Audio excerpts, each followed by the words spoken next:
Hello everyone, welcome back my YouTube channel. My name is Gulafsha और आप सभी देख रहे हैं मेरा official channel DU education club. I hope आप सभी ठीक होंगे और आप सभी अपनी अपनी स्टडी बहुत अच्छे से कर रहे होंगे। देखिए, आज की जो मेरी वीडियो है वो बीए प्रोग्राम सेमेस्टर 1 की जो आपकी हिस्ट्री है। आज हम इस हिस्ट्री के इंपॉर्टेंट क्वेश्चन विद आंसर करने वाले हैं। देखिए, ये जो आपकी हिस्ट्री है इसका नाम है Delhi through the ages, the making of its earlier modern history. अगर आपके पास भी ये हिस्ट्री है तो इसके आज हम इंपॉर्टेंट क्वेश्चंस कवर करने वाले हैं, वो भी आंसर के साथ में। तो अगर आपने अभी तक मेरे यूट्यूब चैनल को सब्सक्राइब नहीं किया है आगे वाले सेमेस्टर के लिए, तो आप मेरे यूट्यूब चैनल को सब्सक्राइब कर लीजिए एंड बेल आइकन को प्रेस कर लीजिए, क्योंकि मेरे चैनल के माध्यम से आप ऐसे ही इंपॉर्टेंट क्वेश्चंस एंड अपनी स्टडी कर सकते हैं। चलिए फिर बिना देरी करे हम इंपॉर्टेंट क्वेश्चंस की स्टार्टिंग करते हैं। जो हमारा फर्स्ट क्वेश्चन है वो है हुमायूं के मकबरे की वास्तुकला की कुछ प्रमुख विशेषताएं क्या हैं, यानी हुमायूं के मकबरे की कुछ वास्तुकला जो है उसकी विशेषताएं आपको बतानी है। सबसे पहले हम देखेंगे परिचय। परिचय में आप लिखेंगे हुमायूं का मकबरा दिल्ली में स्थित है और यह मुगल वास्तुकला का एक उत्कृष्ट उदाहरण है, क्योंकि ये मुगल वास्तुकला से बनाया गया है। इसे हुमायूं की पत्नी हमीदा बानो बेगम ने 1565 ईस्वी में बनवाया था। इस मकबरे का निर्माण मुगल वास्तुकला की नींव के रूप में किया गया, जिसमें फारसी, तुर्की और भारतीय वास्तुकला का अनूठा संगठन है। यानी देखिए, ये जो हुमायूं का मकबरा है ये हुमायूं की जो पत्नी थी हमीदा बानो बेगम, इन्होंने ये 1565 में बनवाया था और इसमें फारसी, तुर्की और जो भारतीय वास्तुकला है सभी का मिश्रण देखने को मिलता है और मुख्य रूप से ये मुगल वास्तुकला का उदाहरण है। ठीक है, अब हम देखेंगे हुमायूं के मकबरे की वास्तुकला की प्रमुख विशेषताएं कि हुमायूं के मकबरे की जो वास्तुकला है उसकी प्रमुख विशेषताएं क्या है। तो पहला आप लिखेंगे चार बाग योजना। इसके अंतर्गत आप लिखेंगे हुमायूं का मकबरा चार बाग शैली का आधारित है, जो फारसी उद्यान परंपराओं का प्रतीक। चार बाग में मकबरे को चार बागों में विभाजित किया गया है, जो पानी की नहरों और रास्तों से जुड़ा हुआ है। यह मार्ग स्वर्ग की अवधारणा को दर्शाता है। ठीक है, चलिए आगे बढ़ेंगे। आगे अब हम देखेंगे नेक्स्ट आप इसमें लिख सकते हैं विशेषता। गुंबद और मीनारे किस तरह से मकबरे के मुख्य भवन पर सफेद संगमरमर का विशाल अर्धगोलाकार गुंबद है, जो उसकी सुंदरता को और बढ़ाता है। देखिए, जो गुंबद होती है आपने भी मस्जिद वगैरह के ऊपर देखी होगी, इस तरह से गोल सी होती है जिसको हम गुंबद बोलते हैं। ठीक है, वो जो है वो इसकी भी शान बढ़ाने का कार्य करता है। मकबरे के चारों ओर छोटी छोटी मीनारे हैं जो इस रचना को संतुलित करने का प्रयास करती है। ठीक है, नेक्स्ट आप इसमें लिखेंगे इमारत का निर्माण सामग्री, यानी जो इमारत है इसकी जो निर्माण सामग्री है। मुख्य इमारत लाल बलुआ पत्थर और सफेद संगमरमर से बनाई है। लाल और सफेद रंग का संयोजन इसे एक भव्य और शाही रूप प्रदान करता है, क्योंकि इसमें लाल और सफेद का प्रयोग किया गया है। ठीक है, नेक्स्ट अब हम देखेंगे इसके अंतर्गत आप लिखेंगे सिमेट्री और समरूपता। इसके अंतर्गत आप लिखेंगे मकबरे की डिजाइन में पूर्ण समरूपता और संतुलन देखने को मिलता है। यह मुख्य वास्तुकला की विशेषता है। मकबरे का हर हिस्सा एक दूसरे के साथ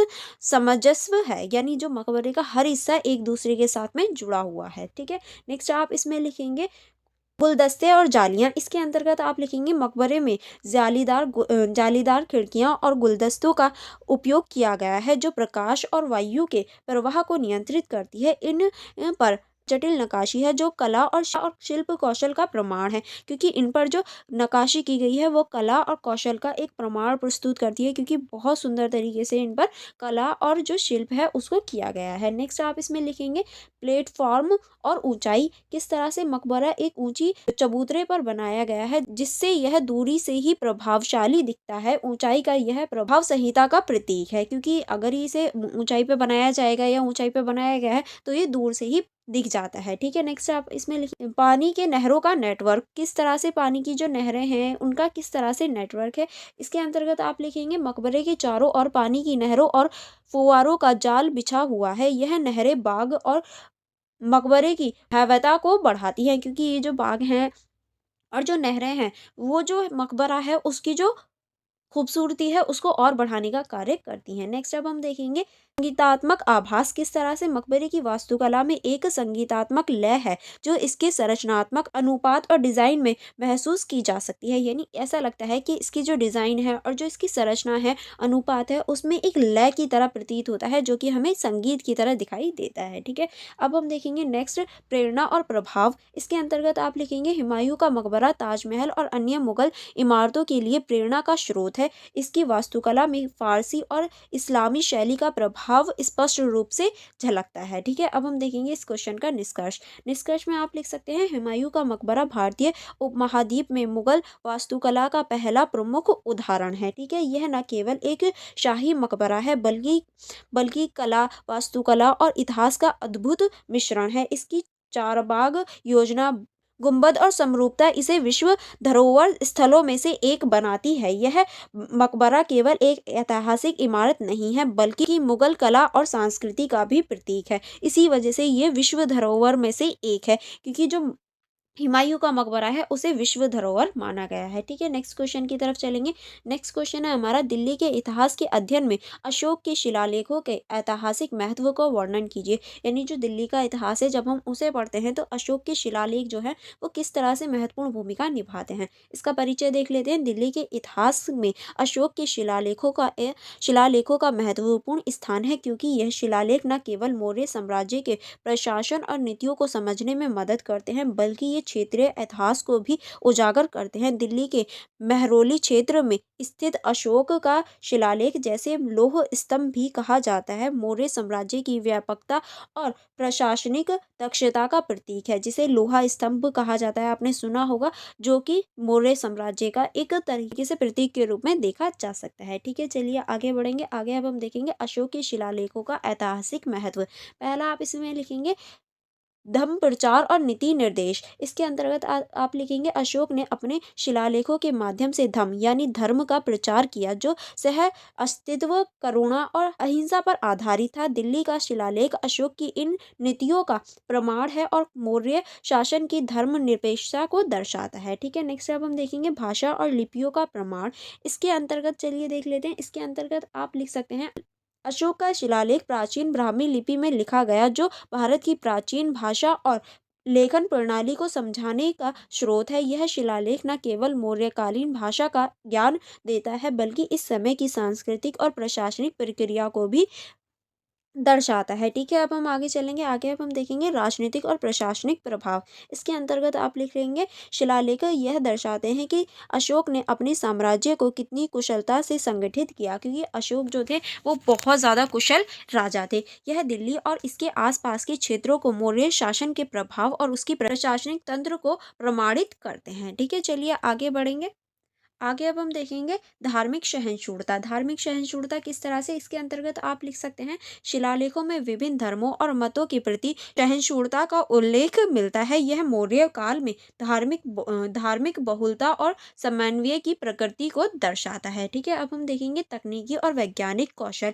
रोली का लौह स्तंभ, जिसे अशोक के शिलालेख से जोड़ा जाता है, प्राचीन भारत की धातु विज्ञान तकनीक का उत्कृष्ट उदाहरण है। ये स्तंभ आज भी बिना जंग लगे खड़ा है, जिसे हम लोहा स्तंभ कहते हैं, उस पे आज भी जंग नहीं लगता, जो उस समय की तकनीकी कौशल का प्रतीक है। क्योंकि देखिए उस समय, आज के लोहे में जंग लग जाता है लेकिन उस समय के लोहे में अभी तक जंग नहीं लगा, जो कि एक प्रतीक के रूप में दिखाया गया है। अब हम देखेंगे निष्कर्ष। निष्कर्ष में आप लिख सकते हैं, अशोक के शिलालेख दिल्ली के इतिहास को प्राचीन काल से जोड़ते हैं। यह शिलालेख मौर्यकालीन प्रशासनिक, धर्म और समाज की जानकारी देने के साथ साथ दिल्ली के क्षेत्रीय इतिहास को भी समृद्ध करते हैं। दिल्ली में अशोक का लौह स्तंभ न केवल एक पुरातात्विक धरोहर है बल्कि यह भारतीय इतिहास और संस्कृति गौरव का प्रतीक भी है, क्योंकि ये जो स्तंभ है ये सिर्फ अशोक का स्तंभ नहीं बल्कि जो भारतीय इतिहास है उसका भी गौरव है। क्योंकि देखिए पहले हमारी तकनीक कितनी अच्छी थी, ये हमें ये दिखाने का कार्य करता है। ठीक है, चलिए नेक्स्ट क्वेश्चन की तरफ चलेंगे। नेक्स्ट क्वेश्चन है हमारा, निम्नलिखित में से किन्हीं दो पर टिप्पणी कीजिए। देखिए इस तरह से आपके एग्जाम में बहुत क्वेश्चन आते हैं, तो मैंने कुछ इंपॉर्टेंट टॉपिक्स लिए हैं, जैसे कि पहला है हमारा तिलपत और पानीपत, दूसरा है हमारा महरौली लौह स्तंभ, थर्ड है हमारा सीरी और फिर है हमारा फिरोजाबाद। अब हम इनके बारे में एक एक करके चर्चा करेंगे। यानी पहला है हमारा तिलपत और पानीपत, दोनों के बारे में चर्चा करेंगे। तिलपत और पानीपत दिल्ली के इतिहास में महत्वपूर्ण स्थान है। पहले हम तिलपत के ऊपर चर्चा करेंगे कि तिलपत तिलपत किस तरह से महत्वपूर्ण है। इसके अंतर्गत आप लिख सकते हैं, तिलपत वर्तमान हरियाणा राज्य में स्थित है और इसका ऐतिहासिक महत्व 17वीं सदी में देखा गया। यह स्थल जाट राजा कोकुला से संबंधित है, जिन्होंने मुगल सम्राट औरंगजेब के अत्याचारों के खिलाफ विद्रोह किया। यानी देखिए ये जो जगह है ये हरियाणा में है और हरियाणा में जो जाट है उनकी जगह है, और ये जो जाट जो राजा थे गोकुला, इनसे संबंधित है और इन्होंने किस तरह से मुगल जो सम्राट औरंगजेब था उसके खिलाफ इन्होंने विद्रोह किया था, इस बात को दिखाता है। तिलपत जाट विद्रोह का मुख्य केंद्र था। गोकुला ने यहाँ से अपने आंदोलन को संगठित किया और मुगल सेना का कड़ा प्रतिरोध किया। तिलपत की लड़ाई भारतीय इतिहास में किसानों और स्थानीय समुदायों द्वारा राज्यवादी शक्तियों के खिलाफ संघर्ष का प्रतीक है। ठीक है, चलिए आगे बढ़ेंगे। आगे अब हम इसमें देखेंगे पानीपत कि पानीपत क्या है। पानीपत हरियाणा में स्थित एक ऐतिहासिक युद्ध भूमि है जहाँ 3 प्रमुख युद्ध लड़े गए थे। जैसे कि आपको भी पता होगा, पहला था हमारा पानीपत का प्रथम युद्ध जो कि हमारा 1526 में लड़ा गया था। ये बाबर और इब्राहिम लोदी के बीच में लड़ा गया था। इस युद्ध में बाबर ने तोपों का इस्तेमाल करते हुए दिल्ली सल्तनत की सेना को हराया और भारत में मुगल साम्राज्य की नींव रखी। ठीक है, नेक्स्ट है हमारा पानीपत का द्वितीय युद्ध जो कि हमारा 1556 में हुआ था। यह अकबर के सेनापति बैरम खां और हेमू के बीच हुआ था। अकबर की विजय ने मुगल साम्राज्य को और सुदृढ़ बना दिया। ठीक है, आगे चलेंगे। आगे अब हम देखेंगे पानीपत का तीसरा युद्ध जो कि हमारा 1761 में हुआ था। यह अहमद शाह अब्दाली और मराठाओं के बीच हुआ था। इस युद्ध में मराठाओं की हार ने भारत में अंग्रेजों की शक्ति बढ़ाने का मार्ग प्रस्तुत कर दिया। ठीक है, अब हम देखेंगे मेहरौली का लौह स्तंभ जो हमारा नेक्स्ट क्वेश्चन है। चलिए देख लेते हैं। मेहरौली का लौह स्तंभ दिल्ली के कुतुब परिषद में स्थित है और इसे गुप्त वंश के समय लगभग 4 से 5 सदी में बनाया गया था। यह स्तंभ अपनी धातु विज्ञान तकनीक और ऐतिहासिक महत्व के लिए प्रसिद्ध है। ठीक है, जो कि कुतुब मीनार के पास में आपको देखने को मिल जाता है। इसके अंतर्गत आप लिखेंगे तकनीकी विशेषताएं। यह स्तंभ लगभग 7 मीटर लंबा और 6 टन वजनी है। इसे लोहे से बनाया गया है और यह हजारों वर्ष से बिना जंग लगे खड़ा हुआ है। यानी ये लोहे से है बना हुआ है, लेकिन फिर भी इस पे पानी लगता है, बारिश होती है, फिर भी इस पे जंग नहीं लगता है। यह प्राचीन भारत की धातु विज्ञान में उच्च तकनीक कुशलता का प्रतीक है। ठीक है, अब हम नेक्स्ट इसकी जो विशेषता है उसको देखेंगे। इसकी विशेषताओं में आप लिखेंगे शिलालेख। स्तंभ पर ब्राह्मी लिपि में शिलालेख है जिसमें चंद्रगुप्त द्वितीय विक्रमादित्य का उल्लेख है। यह गुप्त वंश की शक्ति, समृद्धि और वैभव का प्रतीक है। ठीक है, चलिए आगे बढ़ेंगे। आगे आप इसमें लिखेंगे नेक्स्ट लिखेंगे इसकी विशेषता धार्मिक और सांस्कृतिक महत्व। यह स्तंभ भारत की सांस्कृतिक और वैज्ञानिक धरोहर को दर्शाता है। इसे एक समय हिंदू देवताओं विष्णु समर्पित माना जाता था। यानी इसे एक टाइम पे हिंदू देवता जो है विष्णु उनके समर्पित माना जाता था। अब जो हमारा नेक्स्ट क्वेश्चन है वो है सीरी। सीरी क्या है चलिए देख लेते हैं। सीरी दिल्ली के 7 ऐतिहासिक नगरों में से एक है। इसे 13वीं सदी में दिल्ली सल्तनत के दूसरे सुल्तान अलाउद्दीन खिलजी ने बनाया था। यानी जो सीरी है उसे अलाउद्दीन खिलजी ने बनाया था या स्थापित किया था। अब हम देखेंगे स्थापत्य विशेषताएं। सीरी का किला एक मजबूत दुर्ग के रूप में बनाया गया, दिल्ली पर मुगल आक्रमणों से रक्षा के लिए महत्वपूर्ण था। यह किला लाल बलुआ पत्थर और ग्रेनाइट से बनाया गया था। ठीक है, अब हम देखेंगे ऐतिहासिक महत्व। अलाउद्दीन खिलजी ने सीरी को अपनी नई राजधानी बनाया। यहाँ से उन्होंने मुगल आक्रमणों का सफलतापूर्वक सामना किया और दिल्ली सल्तनत के विस्तार की योजना बनाई थी। ठीक है, चलिए आगे बढ़ेंगे। आगे आप इसमें लिखेंगे सीरी में 1000 सूतन 1000 स्तंभ वाला महल स्थित है जो अपनी भव्यता के लिए प्रसिद्ध है। यानी जो सीरी है उसमें 1000 सूतन यानी 1000 स्तंभ वाला भी महल है। ठीक है, अब हम देखेंगे वर्तमान स्थिति। आज सीरी किले में अवशेष ही बचे हैं, लेकिन यह स्थल दिल्ली सल्तनत की सैन्य शक्ति और वास्तुकला का साक्ष्य है। यानी देखिए अभी उसमें ज्यादा कुछ नहीं है, बस अवशेष ही बचे हैं, लेकिन ये आज भी दिखाता है कि दिल्ली सल्तनत की जो सैन्य शक्ति थी और वास्तुकला थी वो कितनी प्रसिद्ध और कितनी अच्छी थी। ठीक है, अब हमारा नेक्स्ट क्वेश्चन था वो है हमारा फिरोजाबाद। फिरोजाबाद को देख लेते हैं। फिरोजाबाद दिल्ली के फिरोज शाह तुगलक द्वारा 14वीं सदी में बसाया गया नगर है। यानी जो फिरोजाबाद है उसे फिरोज शाह तुगलक द्वारा 14वीं सदी में बसाया गया था। ठीक है, आगे चलेंगे। आगे अब हम देखेंगे स्थापत्य योजना। फिरोज शाह तुगलक ने इसे यमुना नदी के किनारे बसाया। उन्होंने यहाँ फिरोज शाह कोटला का निर्माण करवाया जो उनकी नई राजधानी के रूप में जाना गया। यानी इन्होंने ही फिरोज शाह कोटला का भी निर्माण करवाया फिरोजाबाद में, जो इनकी नई राजधानी बनी। ठीक है, अब हम देखेंगे विशेष निर्माण। विशेष निर्माण के अंतर्गत आप लिखेंगे फिरोज शाह ने अशोक का एक स्तंभ जिसे उपरा से लाया गया को यहाँ स्थापित किया। यह स्तंभ भारतीय इतिहास और संस्कृति का महत्वपूर्ण प्रतीक है क्योंकि यह जो है ये अशोक का स्तंभ है। ठीक है, चलिए आगे बढ़ेंगे। आगे अब हम देखेंगे कोटला परिषद में एक भव्य मस्जिद और कई महल स्थित हैं। यानी यहाँ पर एक तो भव्य मस्जिद, बहुत बड़ी मस्जिद और कई महल भी स्थित हैं। अब हम देखेंगे प्रशासनिक और सांस्कृतिक महत्व।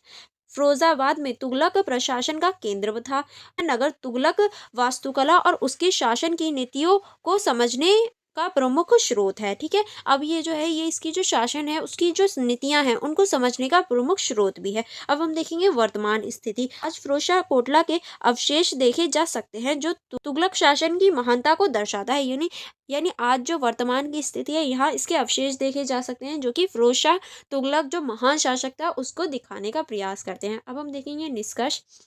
निष्कर्ष में आप लिख सकते हैं तिलपत, पानीपत, महरौली का लौह स्तंभ, सीरी और फिरोजाबाद भारतीय इतिहास के विभिन्न कालखंडों को महत्वपूर्ण कथाओं को संरक्षित करते हैं। यह स्थल न केवल राजनीतिक और सैन्य घटनाओं का प्रतीक है बल्कि सांस्कृतिक, वैज्ञानिक और सामाजिक परंपराओं को भी दर्शाता है। इसका अध्ययन इतिहास और भारतीय सभ्यता की गहरी समझ को प्रदान करता है। आई होप आपको ये क्वेश्चन भी अच्छे से समझ में आ गया होगा क्योंकि यहाँ हमारे इंपॉर्टेंट जो क्वेश्चंस थे वो कंप्लीट हो जाते हैं। अगर आपको कोई डाउट हो या कोई प्रॉब्लम हो तो आप मुझसे कमेंट बॉक्स में पूछ सकते हैं। अदरवाइज फॉर मोर कनेक्टिविटी आप मेरे टेलीग्राम ग्रुप को ज्वाइन कर सकते हैं। आप मेरी इंस्टाग्राम आईडी को चेकआउट कर सकते हैं, इनका लिंक आपको डिस्क्रिप्शन में भी मिल जाएगा।